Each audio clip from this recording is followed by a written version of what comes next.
কোটা সংস্কার আন্দোলন উদ্ভূত পরিস্থিতিতে সারা দেশে কারফিউ ও সাধারণ ছুটি ঘোষণা করে সরকার। বন্ধ রাখা হয় ইন্টারনেট। দেশ বিদেশে ইন্টারনেট ভিত্তিক সব ধরনের যোগাযোগে নামে স্থবিরতা। কার্যত অচল হয়ে পড়ে দেশ। উৎপাদন ব্যাহত হয় রপ্তানিমুখী তৈরি পোশাক শিল্পে।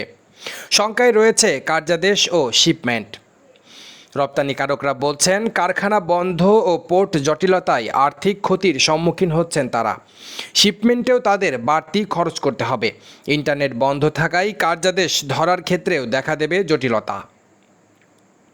আন্দোলন ঘিরে সহিংসতায় 6 দিনের অচলাবস্থার পর কারফিউ শিথিল করায় ফের উৎপাদনে ফিরছে দেশের রপ্তানি আয়ের প্রধান খাত তৈরি পোশাক শিল্প। শিপমেন্ট এখন যেহেতু বেশি দেরি হবে, বায়ার তাদের উড়োজাহাজে পণ্য পাঠাতে বাধ্য হবে। এতে তাদের খরচ বাড়বে। এ সমস্যা আগামীতে তাদের ভোগাবে বলেও জানান বিকেএমইএর সহসভাপতি ফজলে শামীম মেহসান। বুধবার 24 জুলাই রাজধানী ও গাজীপুর সহ অন্য জেলার কারখানাগুলো খুলে যায়। কারফিউ চললেও পোশাক খাতের কর্মীরা কর্মস্থলে যোগ দিয়েছেন।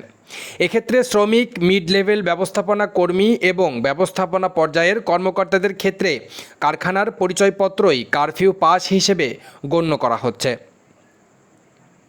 এর আগে এ খাতের শিল্প মালিকদের সংগঠন বিজেএমইএ নেতারা মঙ্গলবার রাতে স্বরাষ্ট্রমন্ত্রী আসাদুজ্জামান খান কামালের সঙ্গে বৈঠক করে কারখানা খোলার সিদ্ধান্ত নেন।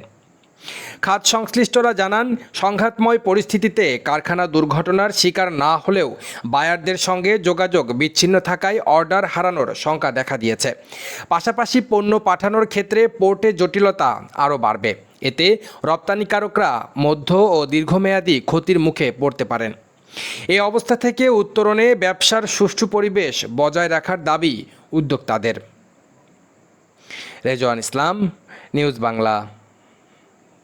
সর্বশেষ খবর পেতে আমাদের নিউজ বাংলা ইউটিউব চ্যানেলটি সাবস্ক্রাইব করুন, ফলো করুন newsbangla.net ফেসবুক পেজটি এবং ভিজিট করুন newsbangla2568.blogspot.com ওয়েবসাইটটি।